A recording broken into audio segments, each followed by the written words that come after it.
This is Igbo area TV. Ndị anyị ọ na-agakwa etu kwesịrị ịga. Nwere faịsị ka anyị kwuo ndị be anyị nwere ife anyị nụrụ anyị kwutebu na ya mbụ na ihe onyonyo anyị na-eme ebe a.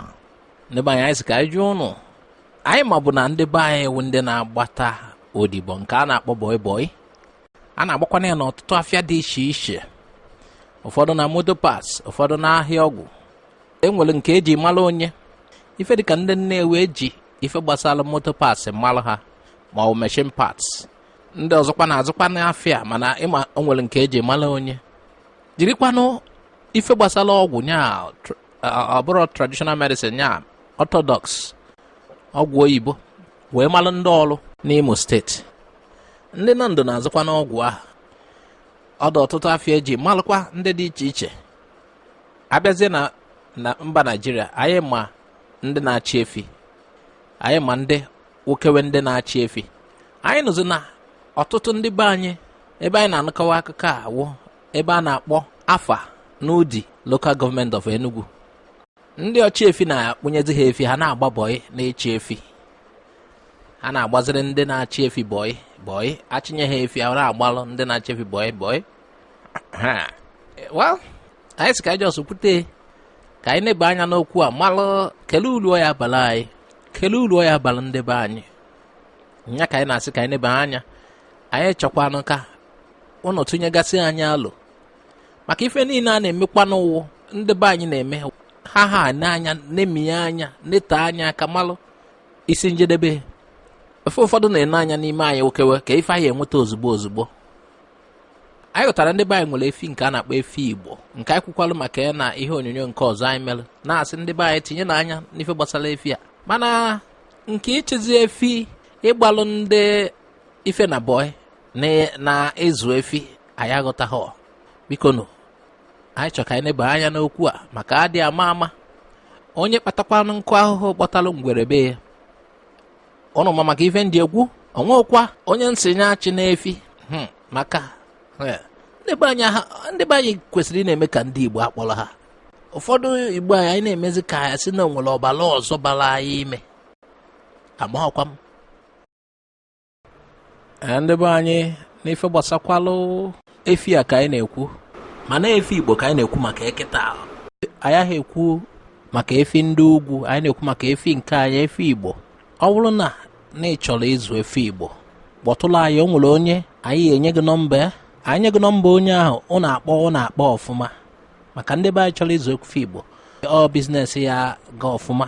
Anyị chọrọ ka ndị be anyị zụwa efi ka efi nke anyị chi afịa. Ụfọdụ sikwa na ọ na-agala ọnụ na ihe onyonyo nke ọzọ anyị mere, ụfọdụ na-akọwata na ọ ga-ala ọnụ mana ife anyị na-agọtakwa kpatara o ji wee gala ọnụ wụ na ndị na-azụ ya hiro nne. Ife ọzọkwa awụ efi ahụ nwere ọtụtụ ife o ji wee pụọ iche. Anyị na-ekwukwa okwu ife gbasara ka efi ahụ ghara ewe ife ụmụ anyị anụzi maka ya. O nwekwara eda n'ime anyị kọwakwa na anyị gbasara efi ahụ. O nwegasịrị ọtụtụ okwu okwuru ihe nyere anyị aka gbasara ịzụ efi ahụ. Geenụ ntị ka ụnụ nụrụ ife okwuru. Elda na-abụ tinyere ọnụ n'ife gbasara ịzụ efi a.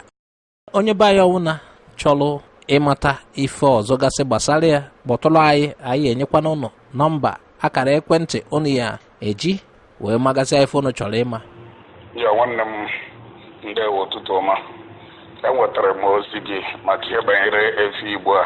Ekwusịrị okwu efi Igbo nwadetenetọ akwụsie m ụtọ na-agụkwụsị m agụụ na plan n'obi m otu m ga-esi wee sụbakwụzie nwa bụ ezi efi Igbo maka onye na-azụ ya na-aba anyị mgbe a na-akpọ nwafọ efi anwụgo. Ọ dị ọzọ few people ndị na-eme dibịa ka gị bata na befa na gịmagoduto na ha na-enye idi ụfọdụ na-eji ememe spice ka ya bata oju ịfụ na anyị hapụrụ ihe ọtụtụ ihe kwesịrị na-enye mmadụ ego and efi Igbo anaghị anwụ isili bifo efi Igbo nwụọ something dị wrong.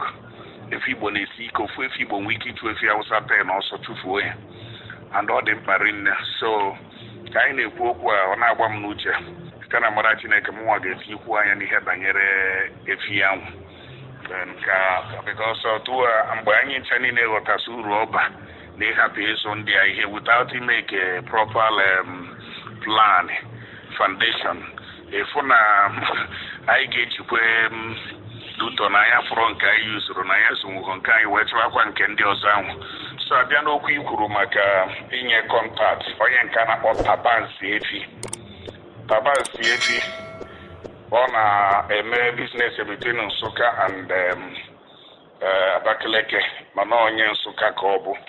Tabansi efi ọ bụ na anyị nwee some festivals onye ka m na-akpọ obodo etele anyị efi.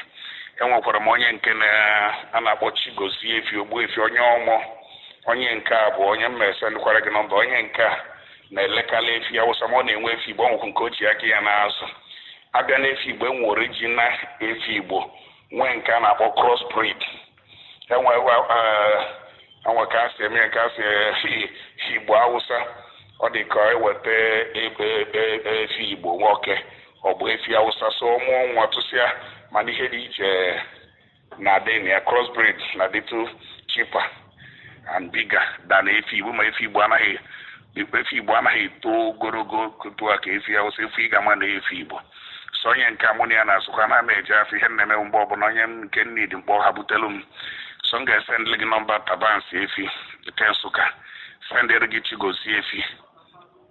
Mgbe ọbụla ịkpọkwara any of them n'inidi efi ọ ga-eme gị ọfụma.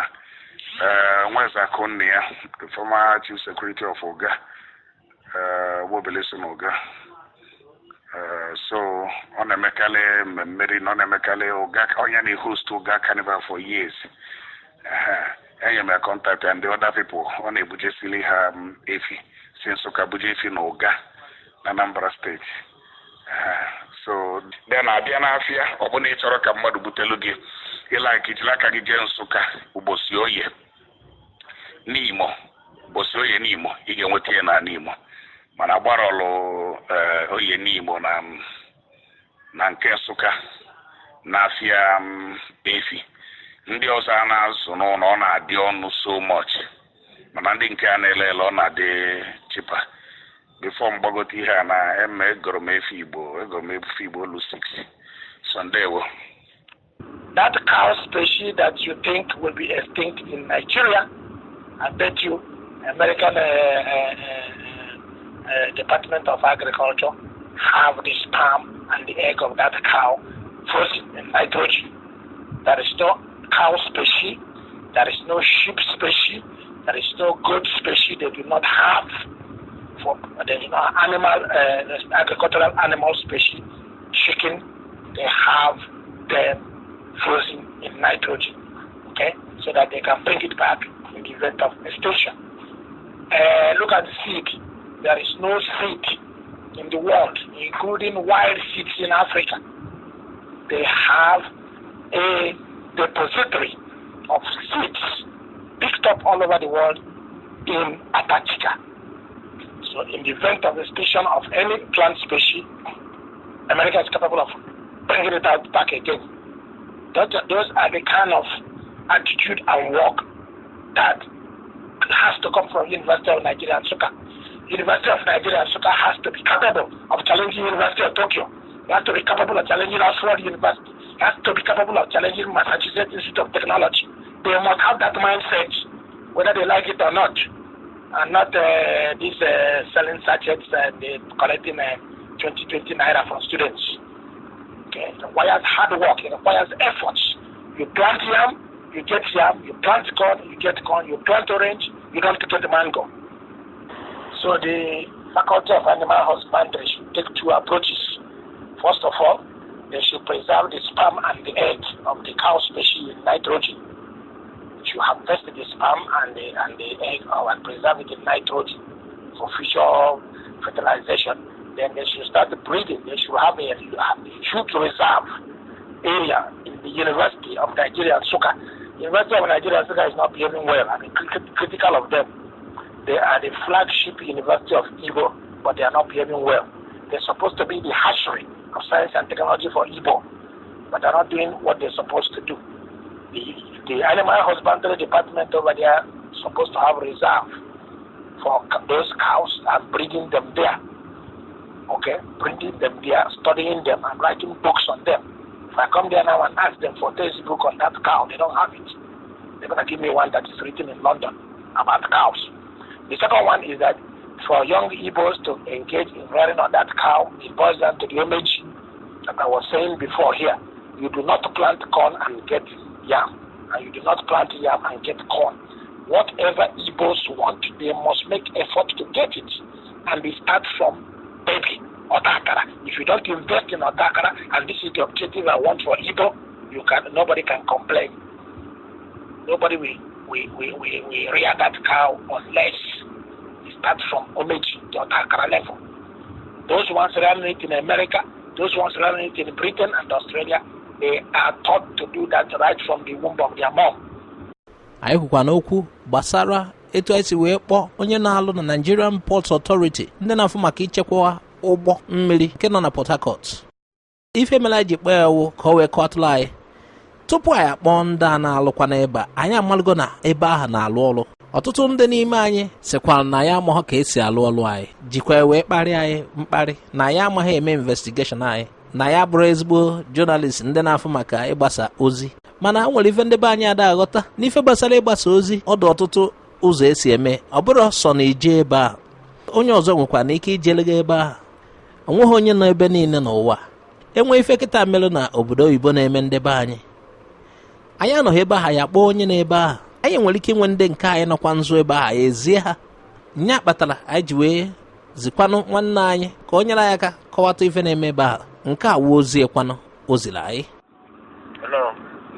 Udo dịrị unu ndị be anyị, ana m ekele don delivery cheji n'ebe a nọ okwu ntị ka ndị before napo about Onne Port na-arụ since for long over 15 years. Onne Port na-arụ ahịa niile anyị si Vietnam ebudara to ndị Ọnịcha, ndị Aba, some Lagos people depending ha ncha na-aga na Onne na-agba ahịa wee especially Ọnịcha na Aba na-ebu ahịa from Onne.